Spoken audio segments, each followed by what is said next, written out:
Assalamualaikum warahmatullahi wabarakatuh. Selamat pagi anak-anak. Bagaimana kabarnya hari ini? Apakah sehat semua atau ada yang sakit? Baik, Ibu absen terlebih dahulu ya. Alia Ardiana, Natasha Salsabila, Rizky Maulida. Hadir semua ya, berarti tidak ada yang sakit, alhamdulillah. Sebelum memulai pembelajaran pada hari ini, kita buka dengan membaca doa terlebih dahulu. Berdoa menurut kepercayaan dan keyakinan masing-masing. Berdoa mulai. Berdoa selesai. Jadi, pada pertemuan kali ini kita akan mempelajari tentang karakteristik bentang alam serta pemanfaatan sumber daya alam untuk kesejahteraan masyarakat. Untuk selanjutnya akan dijelaskan oleh Pak Sulaiman. Halo, selamat pagi adik-adik. Pada kesempatan kali ini kita akan mempelajari tentang karakteristik bentang alam atau letak geografis suatu daerah berdasarkan ketinggiannya, serta apa pengaruh dari letak geografis tersebut kepada kesejahteraan masyarakat yang tinggal di daerah itu. Sebelumnya, coba adik-adik semua ini perhatikan sekeliling sekolah kita ini, sekeliling kelas kita. Kita ini berada di pegunungan atau di pinggir pantai. Coba Faiz yang di pojok, oh ya, apa pegunungan ya? Bagus sekali, benar pegunungan. Jadi benar apa yang dikatakan Kak Faiz ya, yang di pojok, bahwa kita ini ada di pegunungan. Pegunungan ini merupakan merupakan bagian dari dataran tinggi. Nah, untuk lebih jelasnya, lebih lengkapnya saya paparkan setelah ini. Akan kita pelajari bersama-sama ya. Di sini saya sudah menyiapkan diorama untuk membantu adik-adik sekalian agar lebih memahami. Nah, coba dilihat di sini, mungkin sudah kelihatan ya. Sudah kelihatan dioramanya? Ini saya sudah menyiapkan mockup dari diorama ini. Bagaimana Mbak? Sudah kelihatan? Oke. Nah, secara garis besar, letak geografis tersebut dibagi menjadi 3, yaitu yang pertama adalah dataran tinggi, kemudian yang kedua dataran rendah, dan yang terakhir adalah pantai. Yang pertama, dataran tinggi. Apa itu dataran tinggi? Dataran tinggi adalah sebuah permukaan atau dataran yang memiliki letaknya ini berada di atas 500 meter dari permukaan laut. Maksudnya itu seperti apa? Nah, maksudnya itu seperti ini. Dataran tinggi kan yang sini ya. Adik-adik bisa lihat. Ini yang saya beri lingkaran. Bentar.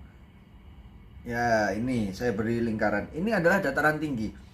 Cara menghitungnya adalah kita ukur dari permukaan laut. Yang warna biru ini adalah laut. Kita ukur dari permukaannya. Seret. Nah, ketika ini sudah melebihi 500 meter dari permukaan laut, maka bisa disebut sebagai dataran tinggi. Di dataran tinggi ini banyak sumber daya alam yang dapat dimanfaatkan oleh masyarakat sekitarnya. Contohnya, masyarakat sekitar bisa memanfaatkan hawa yang dingin untuk berkebun. Contohnya berkebun teh atau berkebun tanaman kopi dan lain sebagainya. Dan juga bisa sebagai tempat wisata. Kemudian yang nomor 2 adalah dataran rendah. Nah, ini dataran rendah ya. Dataran rendah itu yang ini saya lingkari. Kedua ini. Dataran rendah karakteristiknya seperti apa? Dataran rendah adalah suatu dataran yang rata dan ketinggiannya di bawah atau tidak lebih dari 200 meter di atas permukaan laut. Jadi ngukurnya sama seperti dataran tinggi. Kita ukur dari permukaan laut naik ke atas ketika sudah 200 meter, maka itu adalah batasan tertinggi dari dataran rendah. Dataran rendah ini harus di bawah 200 meter. Nah, berarti ketika 200 meter ke bawah itu dinamakan dataran rendah. Dan biasanya dataran rendah ini berada di tepi pantai ataupun di lembahan dan lain sebagainya. Kemudian yang terakhir adalah pantai. Pantai adalah suatu dataran yang berbatasan langsung dengan laut. Nah, dapat teman-teman lihat ya. Ini Mbak, minta tolong perhatiannya ya. Itu yang di pojok itu, wah, lagi dijelasin kok rame aja ya. Ini tolong perhatian ya. Ini kelihatan. Yang di pojok sudah kelihatan. Kelihatan? Ini dapat kita lihat yang warna coklat muda ini adalah pantai, kemudian yang biru ini adalah laut. Dapat kita lihat laut dan pantainya ini saling berhadapan atau langsung bertemu, begitu. Jadi tidak ada pembatas lagi antara laut dengan pantai. Mereka langsung bertemu. Ini yang dinamakan pantai. Pantai pasti bertemu dengan laut. Dan pantai ini ada dua model, yaitu pantai terjal dan pantai landai. Pantai yang terjal itu tidak bisa atau bahaya jika dijadikan tempat wisata. Tetapi pantai yang landai itu cocok untuk dijadikan tempat wisata. Baik, kita lanjutkan ya adik-adik. Selanjutnya kita akan membahas tentang sumber daya alam apa saja yang terdapat pada dataran-dataran yang sudah kita bahas pada sebelumnya, serta bagaimana cara memanfaatkannya agar masyarakat yang hidup di dataran tersebut dapat sejahtera. Yang pertama kita akan bahas adalah dataran tinggi. Dataran tinggi ini biasanya hawanya itu dingin ya teman-teman ya. Misalnya siapa yang udah pernah main ke Mojokerto? Sudah pernah ke Mojokerto, ke Trawas atau ke Tretes? Ada yang pernah? Nah, itu kan dataran tinggi. Jadi pasti di sana dingin. Teman-teman pasti merasakan hawa yang dingin. Kemudian pasti teman-teman juga melihat banyak pohon-pohon, banyak kebun teh, ada juga kebun kopi. Nah, jadi ada beberapa tumbuhan yang mereka itu hanya bisa hidup di dataran tinggi karena hawanya dingin. Contohnya seperti kopi. Jika kita tinggal di dataran tinggi, kita dapat memanfaatkan sumber daya alam yang ada di situ. Kita dapat membuka bisnis jualan kopi, buka warkop di dataran tinggi. Bagus itu. Kita dapat kita bisa berbisnis dengan sumber daya alam yang ada di situ. Kemudian kita bisa memanfaatkan sumber daya alam seperti kayu, nebang kayu. Tetapi ada catatannya, kita tidak boleh berlebihan dalam memanfaatkan sumber daya alam.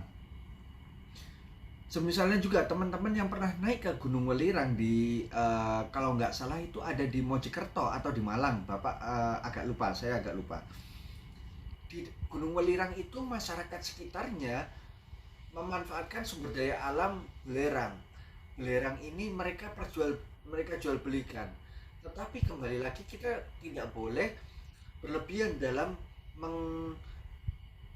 mengolah sumber daya alam ini, dalam memanfaatkan sumber daya alam ini. Akibatnya apa? Contohnya ketika kita menebang kayu atau menebang pohon di hutan di daerah dataran tinggi secara berlebihan, itu akan menyebabkan bencana alam, teman-teman. Khawatirnya ketika kita menebang pohon terlalu banyak, nanti tidak ada lagi yang bisa menyerap air hujan, dan akhirnya nauzubillah min dzalik dapat terjadi longsor, banjir dan lain sebagainya. Bagaimana agar kita sejahtera di dataran tinggi tersebut? Kita harus pintar-pintar dalam mengolah sumber daya alam yang ada di situ. Kita harus memanfaatkan secara benar-benar dan secara baik. Kita harus belajar sungguh-sungguh bagaimana memanfaatkannya dan bagaimana memanfaatkannya tetapi tidak menimbulkan masalah yang lainnya. Nah, kemudian kita beralih ke dataran rendah. Biasanya dataran rendah ini seperti di perkotaan teman-teman. Contohnya di Surabaya. Surabaya ini kita berada di dataran rendah karena posisi kota Surabaya tingginya tidak lebih dari 200 meter di atas permukaan laut. Dapat kita lihat Surabaya mempunyai pelabuhan yang bernama Pelabuhan Tanjung Perak yang kalau nggak salah itu ada penyeberangan menuju ke Madura ya teman-teman. Barangkali udah ada yang pernah ke Madura. Oh, Faiz lagi. Faiz dari Madura. Wah, jauh-jauh sampai Surabaya cuman mau sekolah. Masya Allah, tabarakallah, pinter. Semoga jadi anak yang berbakti ya. Nah, kemudian Surabaya ini kan berada di daerah dataran rendah ya teman-teman. Banyak sekali yang bisa kita manfaatkan, yang dapat membuat kita sejahtera di dataran rendah ini. Contohnya apa? Di dataran rendah kita bisa berternak teman-teman. Kita bisa ternak sapi, ternak kambing, ternak kuda. Kita juga bisa membuat pabrik-pabrik, kita bisa kerja di pabrik. Tetapi juga kita tidak boleh berlebihan teman-teman. Kita tidak boleh membuat pabrik terlalu banyak karena itu akan menyebabkan polusi. Kita juga tidak bisa mengeruk gas bumi. Di dataran rendah ini biasanya yang dicari juga ada gas alamnya teman-teman. Nanti di pertemuan selanjutnya teman-teman akan diajarkan tentang gas bumi, minyak bumi dan lain sebagainya. Contoh lain dari sumber daya alam yang ada di daerah dataran rendah itu apa ya? Mungkin ada yang bisa nyebutin?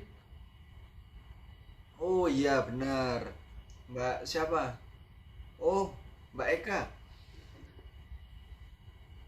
Industri perusahaan. Oh iya benar sekali. Jadi kita juga bisa seperti yang Bapak sebutin tadi, industri atau perusahaan itu biasanya itu banyak di kota-kota, terlebih di kota yang berkembang. Tapi itu ya teman-teman ya, itu bisa menyebabkan polusi jika terlalu banyak industri-industri di kota. Dan yang terakhir adalah pantai.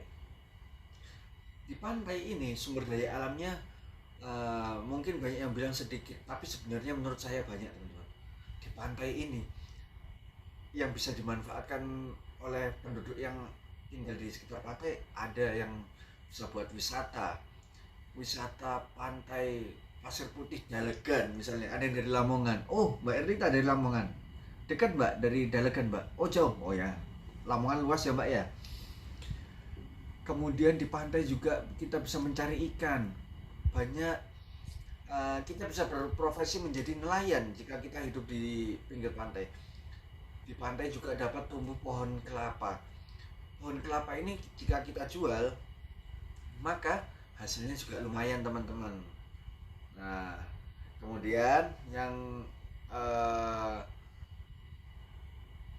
jadi catatan penting juga buat kita yang hidup di dataran pantai, kita jangan buang sampah sembarangan di pantai karena nanti sampahnya itu balik lagi ke kita dan akan menjadi masalah atau bencana bagi kita sendiri. Berikut ini Bapak akan memberikan contoh-contoh pemukiman yang ada pada 3 karakteristik dataran yang kita pelajari barusan. Sebentar, Bapak carikan. Nah, ini ya.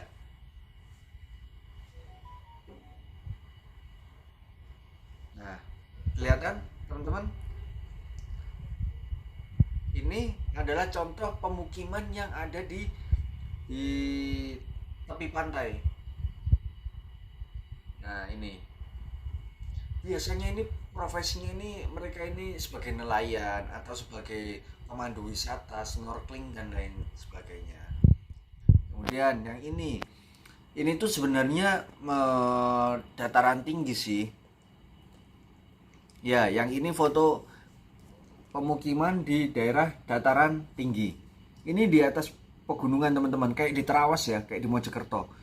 Nah, ini bisa dijadikan villa-villa atau tempat istirahat atau tempat penginapan, atau yang ladang-ladang seperti ini bisa dijadikan kebun dan lain sebagainya. Kemudian yang ini dataran rendah, dia itu bisa pemukimannya itu banyak, padat, terus banyak pabrik-pabrik begitu. Mungkin sekian dari saya. Selanjutnya untuk evaluasi akan dilanjutkan oleh Bu Adilah Nurfaizah. Nah, anak-anak, pasti kalian sebelumnya sudah belajar kan? Ayo dibuka buku halaman 3 ya. Sudah dibaca semua? Ya, silahkan lihat halaman 6 dan silahkan kerjakan. Baik, anak-anak yang sudah mengerjakan silahkan dikumpulkan ke ibu. Wah, anak-anak kayaknya capek ya sekarang.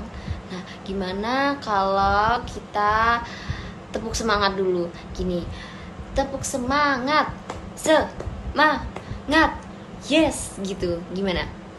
Ibu mulai ya, tepuk semangat, semangat, yes. Oke, pinter anak-anak ibu. Coba ibu lihat dulu yang udah mengerjakan buku halaman 6 tadi. Ini untuk materi hari ini sampai di sini dulu. Ibu mau mengingatkan bahwa walaupun kalian bukan yang paling pintar, bukan yang paling cerdas, tapi jika kalian punya kemauan yang luar biasa, mau belajar, mau bangkit, mau bertumbuh, itu yang akan membuat kalian jauh lebih baik dari orang-orang pintar. Jangan lupa attitude-nya kepada orang yang lebih tua, kepada teman-teman, kepada adik kita, kepada kakak kita, kepada orang tua kita. Gimana? Pintar. Ibu akan menutup pelajaran hari ini. Sebelum kita pulang, mari kita tepuk semangat dulu biar semangat. Ingat kan? Iya, semangat. Yes. 1, 2, 3. Tepuk semangat, semangat. Yes. Pintar. Sebelum kita pulang, mari kita membaca doa bersama-sama sesuai dengan keyakinan masing-masing. Berdoa dimulai. Berdoa selesai. Siapa yang paling rapi, dia boleh pulang. Hayo siapa? Wah, pinter, rapi semua. Oke, kalian boleh pulang. Ayo, pelan-pelan ya. Ya, hati-hati. Terima kasih sudah menonton video ini. Video ini kami buat untuk memenuhi tugas mata kuliah pengembangan pembelajaran IPS Sekolah Dasar semester 5, Prodi Pendidikan Guru Sekolah Dasar, Fakultas Keguruan dan Ilmu Pendidikan, Universitas Muhammadiyah Surabaya. Terima kasih. Wassalamualaikum warahmatullahi wabarakatuh. Jangan lupa ya untuk like video kami. Jangan lupa juga untuk subscribe. Dadah.